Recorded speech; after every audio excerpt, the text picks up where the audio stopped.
Hi guys, welcome back to Twisted Locker, your definitive horror podcast. Today we're going to be talking about the worst Stephen King adaptations in our opinion. What have you got for me? All right, so I based these on how frustrated I am with them. There are plenty of worse ones. There's loads on the list. There's no I haven't put Tommy Knockers on and all the shitty ones, the straight to DVD or video. I put the ones that bugged me. Okay, and that's how I made the list. So anybody thinking that why isn't Sleepwalkers on there or something, this is why. So first shit pick, is Under the Dome. Now, this series is a TV show.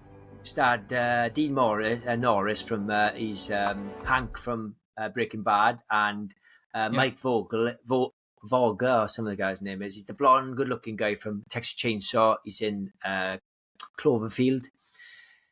He's a guy in it. I can't remember. I think his name is Barbie in it. Shit. Barbie. Anyway, it's basically the gist. If you haven't seen or heard of it, it's a glass dome surrounds this town, and it's a bit like The Simpsons. Simpsons came after it, obviously. Horrible things are going to happen. But they're trapped in there. But what makes this, the first few episodes, first series is quite good. It's quite easy watch. What was the first episodes? I can't remember now. But it's intriguing. There's a typical sort of sheriff in the town, this sort of small town America. I love stuff like that. But within about 2 days of being there, people are getting murdered, fighting for food. It's like, it's been 2 days, right? And then after 2 weeks, right, I've been stuck in the dome. 2 weeks now, right? Because it even says at the start of the show, 2 weeks ago, a glass dome surrounded us. They build a gallows, a wooden platform, to hang somebody in the town square where everyone's clapping. Yeah, hang him. It's like, it's been 2 weeks. That kind of level of like anarchy would take years. It's like absolutely nonsense. 2 weeks. It's like going on holidays to Ibiza for 2 weeks. And then within 2 weeks, you're like hanging in the street. Yeah, I'm up for that. It's fucking shit. I don't know what the fuck they were thinking. I have to stop it there because I could go on and on and on. What's your next pick? Yeah, good pick, Jenks. I was there for the first season, to be honest, and I quite liked the idea. I'm a big Stephen King fan, big surprise. But dropped quick for me. Right, cracking pick. My first one is probably one of the biggest disappointments. It's Dark Tower, and again, I've said this before, right? I haven't read the books. There's too many of them. I'm not a massive reader, but I've looked at I've read a lot of the graphic novels, and I like the story and the lore of it. And considering how big and vast the books are and how much of a fan base it's got, it's just absolutely wasted potential. Tried to ram multiple books into one, and it's just terrible casting. Matthew McConaughey's miscast massively. It's just a soulless, lifeless film that they just tried to fling out. Now, I can't talk in too much detail about this film. I watched it once when it came out, and I'll probably never watch it again.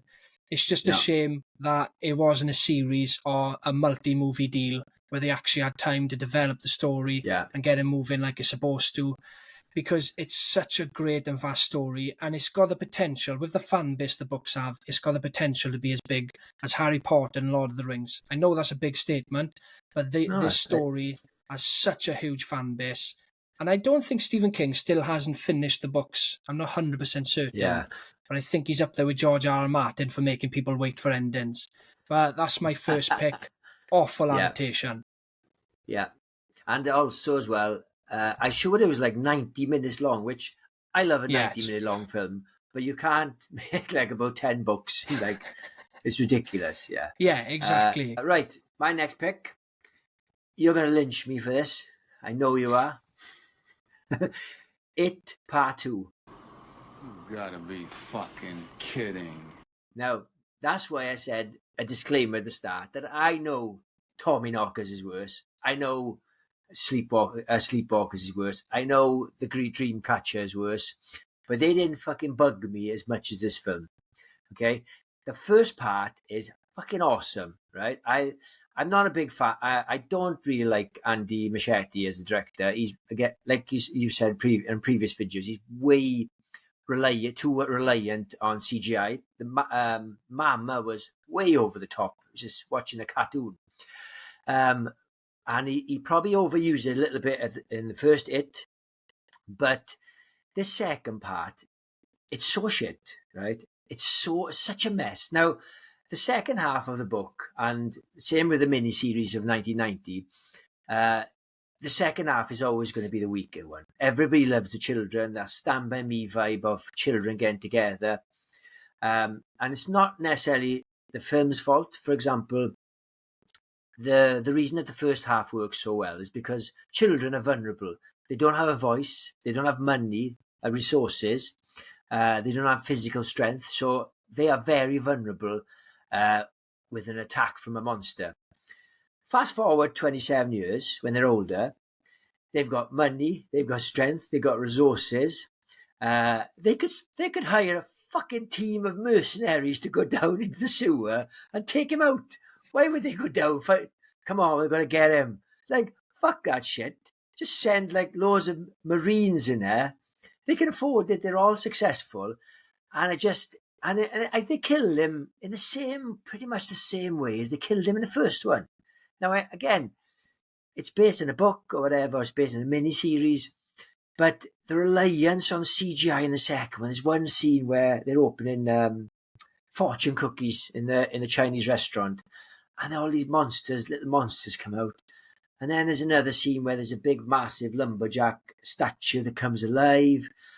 And then there's a scene where the boy who hates, I can't remember his name, boy who hates germs, and this sort of, not a zombie, he's like a plague victim, is puking all over him. And there's music playing, Just Call Me Angel. Just call me angel. It's like, who put that music there? It doesn't go with the scene. It's absolutely shit. I hated it. I'm gonna have to stop there again, because I'm getting red. I'm like that guy from Inside Out. My hair on fire. Yeah, I know you're gonna be pissed off. What are you gonna say? I'm not gonna say much because I'm not gonna get into an argument. Obviously a massive decline from the first one. I hail the first one as almost a masterpiece, with points that you said about the bad CGI. But It Chapter 2 is nowhere near as bad as you think it is. But I do get your points, and that's all I'll say. My next pick is actually a bad film, Jenks. It's worse than Langoliers, and it's worse than Sleepwalkers. It's the 2013 remake, Carrie. It's not worse than Langoliers. Nothing is. I fucking love that. I actually love that. Yes, I used to own it. I did, I'm genuine. Of course you did. Anyway, I did. Carry on. So it's Carrie 2013. It just fails on absolutely every level. Doesn't capture any of the magic of the original. Chloe Grace Moretz is terribly cast in this movie, and that's not to say she phones in a bad performance. It's just she doesn't suit this role whatsoever. It's just not believable that she would be Carrie White. It just doesn't work. Yeah. Sissy Spacek is so perfectly cast in the original, and going from that to Chloe Grace Moretz, it's just a slap in the face. Yeah, it's dumb. I hated this movie. Julianne Moore is great in it. Obviously, she's always great. But this movie just fails at every scene that's great about the first one. Done in the new one, it's just too bright, it's too colourful. I hated it. I really, really disliked this film. I've watched it once in cinema when it came out. Probably never watch it again. What do you think, Jenks? Yeah, I agree. She's too attractive. And I think when she stops the car and she lifts it or something, it's way too X-Men, and it didn't feel like a horror film to me. Yeah, definitely. I agree. Taking shit. Right. My last pick again, my number one pick. Again, if I'm being honest, this is my number one pick for a very minor reason. Any of those two could have been my number one pick. But it's 2006's Cell. based on his 2016 it came out, sorry. The book came out 2006, 10-year gap. That's how much confidence they had in this fucking book. Right. The reason this is number one pick is because I actually read the book when it first came out, because it's basically about if you answer the phone, it scrambles your brain, you become like a zombie, like a 28 days later zombie running and very aggressive. And it was a dig at cell phones, mobile phones to the UK. And Stephen King doesn't like cell phones, so he made a book about it. The book is shit, right? It's shit. I love Stephen King, I really do. And normally I say his adaptations are shit, but the book was shit.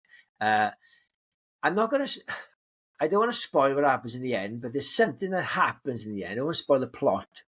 So basically, these sort of zombies have scrambled their brains to the point where they can control you with their thoughts. They can go into your dreams and make you kill yourself, as if the brain has been reset. Fine. It's like a sci-fi sort of story. In the end, spoiler alert, the zombies can fucking fly. Flying! Oh my fucking God. They can fly. This is the point in Stephen King's career where he's got no one to say no to him. He's just surrounded by yes people. And what have you got, Stephen King? Flying zombies. Bang. Let's get it published. If I wrote a book with flying zombies, I'd get fucking slapped across the face. I would. I honestly. It's shit. And anyway, so the film came out 10 years later. And again, the reason why it's number one is because it's a bad book and they couldn't even improve it. So the film came out and it's got John Cusack and Samuel L. Jackson, really great actors. Yeah. And they even got rid of the flying zombies in it. I wondered when I watched it, I thought, are they going to keep this flying zombies? They got rid of it. And the film was still shit. It was awful. It was fucking awful. Yeah. Fucking shit. Have you seen it? I'm going to have to watch it. No, I haven't. I'm actually going to watch that. It sounds like your cup of tea. Shit. That's definitely a 4-star from me. A good pick, Jenks. My number one pick. Do you know what? When I watched this film, I was so unasked about it that I can't even be asked to talk about it on the podcast. It's the 2022s. I can't even be asked to talk about it. I'm going to get this over quick. Just make it quick. 2022's Firestarter.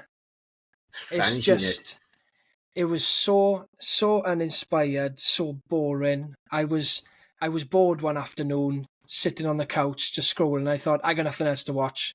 I put it on. I quite like the original, but I'm not precious about it. I'm not like, you ruined the original, you can't remake this film.